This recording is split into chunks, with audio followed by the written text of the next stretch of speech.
These are 15 things you might not know about the San Andreas Super Sport Series DLC. First off, you may have noticed this in the Hide Events interaction menu. You'll see there is a new option, or two new options. There's a crate drop option and an armored truck option. And many people saw that and thought, no way, does this mean they are finally coming back? Because if you guys remember, if you played back on the 360, those were the free mode events and a lot of people seem to enjoy them. But for whatever reason, Rockstar removed them from the game. But according to FunMW2, that is not the case. So he says, I've checked the launcher script and it remains the same. The event crate drop and the event armored truck is set to true to disable them. But the script for the armored truck event was actually removed in the last update. The only event that could come back is the crate drop, as the script is still there. So unfortunately, it doesn't look like by Rockstar putting them back in this menu, they're returning, but I guess there is still a chance we get the crate drop back. But for those who wanted the armored truck, don't be looking for it. Next up, and I've shown this before, but I figured I would show it again just because I'm sure I'll get a ton of questions. The release order, or the supposed release order for all of the unreleased vehicles. So next week, we're going to be getting the Tesseract and the Vapidelli.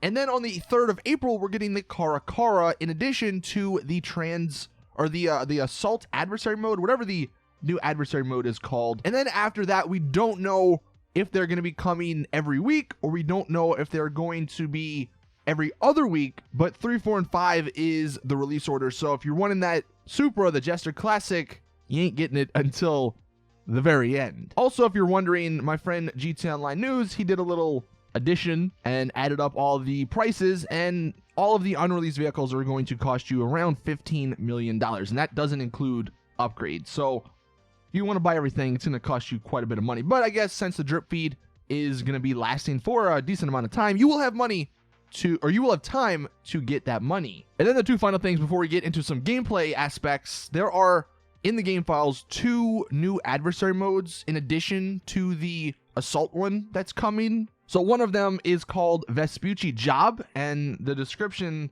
apparently is one team are the runners and the other team are the cops. The runners have a time limit, and if they respawn, they will lose time. The opposing teams have to stop the runners from getting to the deactivation zone or collecting all the checkpoints. And interestingly enough, in this adversary mode, there are some new outfits. You can see it says fire suits, so I'm wondering what exactly that is. But that's probably going to be coming sometime at the end of April, maybe even in May. And then there's another adversary mode called Trap Door, and apparently players get eliminated after falling off a platform that gradually gets smaller. So that sounds kind of fun, but we all know Rockstar mess things up, but I'm interested to see how that actually plays out. And then the final thing, Target Assault apparently is not actually an adversary mode, but it's a race type, and I guess that makes sense considering it's going to be using the new Caracara, that vehicle with the gun on the back. But the description does say a driver and a gunner are able to swap roles every lap. You can also play it non-contact somehow, and you're also able to tell the driver what to do similarly to a rally race. Now, some gameplay stuff that you may not know. With this update, you can now attach the anti-aircraft trailer to the Chernobog. So if you wanted to be even more deadly to helicopters and airplanes in the sky, you can now do so. I'm not entirely sure why you would want to do this, but you can now do it. And they work perfectly fine. You can shoot out of it, obviously, but you do have to be stationary in the Chernobog, so that kind of is unfortunate. Finally, and I did mention this in the patch notes video, but to show you some gameplay, finally Rockstar fixed the Hydra and the Oppressor. Last update, if you remember, and I don't know why in the patch notes they said they fixed a glitch with this occurring, because in the last patch notes, in the last update, they said that they intentionally did this. So I'm not sure why they're trying to make it sound like it was a glitch. But anyway, before the update, the Oppressor could not brake if you had the wings out. You could not hit the left trigger to brake. And that was very annoying because you would boost, you would land, and you would crash a lot of times because you couldn't freaking brake. And that made no sense. But now you finally can. So thank you, Rockstar, for making the Oppressor not suck as bad. Also, for the Hydra, there was something that they did where if you were quickly switching to the VTOL mode, I believe, it wouldn't work. and you would just plummet into the ground. And I know I'm not a good hydro pilot, and this doesn't really demonstrate it that well, but you can see when I do somewhat try and go towards the ground and then hit the VTOL mode, I don't just crash into the ground. It actually does work. So they fixed that as well. So now the hydro and the oppressor are back to normal. One thing that kind of sucks, but it makes sense that they fixed it.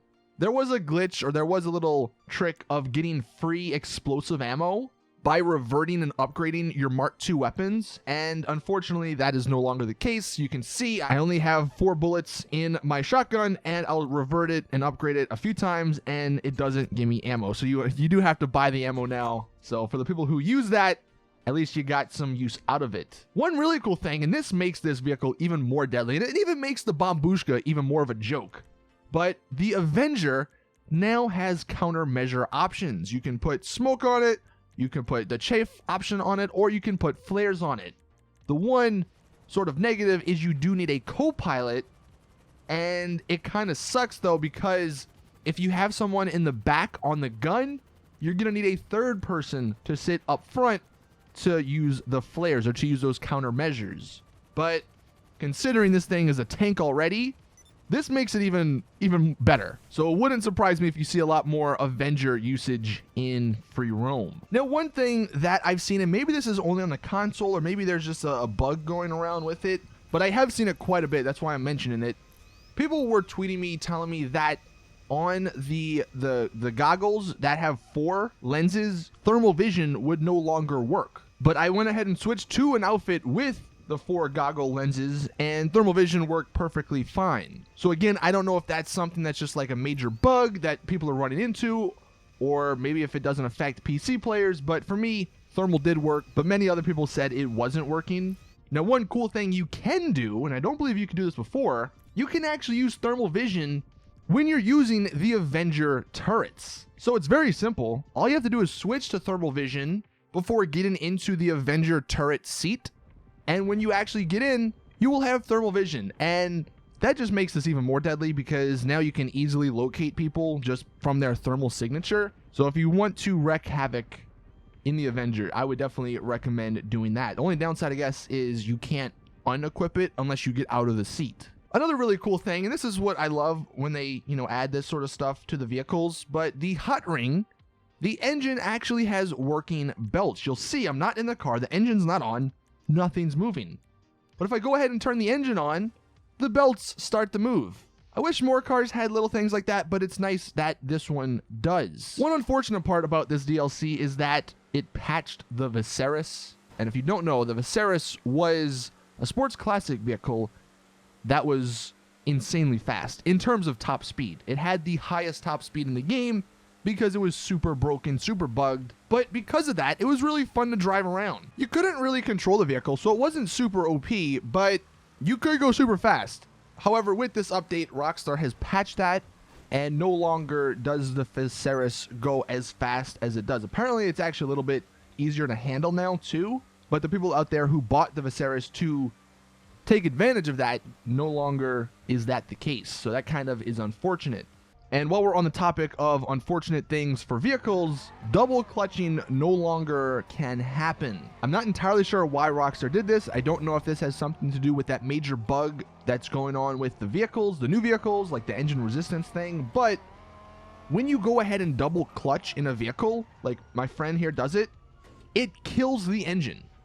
It literally made it to where he just couldn't move. So I'm not sure why that's happening, but if you're wondering, you cannot double clutch anymore. And I think that also affects drifting, because I know people used to do that or used to use this in some way to drift or to help them drift. So I'm really hoping Rockstar gets a patch out that fixes some of these problems. One thing that you may have noticed if you're racing a lot, when you go ahead and start it up, if you're the host, you will have an option to select weather types. So before you could only select the time of day, but now you can actually select all weather types. So if you like racing, you can customize your races a little bit more. And then the final thing, this, maybe someone can help me understand better in the comment section. Maybe it's broken for me, but you know how they said in the patch notes that they made it so where when players killed themselves, it would affect their KD. And this would hopefully stop those tryhards from killing themselves every time they're in a PvP battle. But I don't know why we expected that to actually work. Check this out. All right, me and my friend tested this out. If you look, I went into the stats and I was checking my KD before we did anything. I have a 0.84 KD.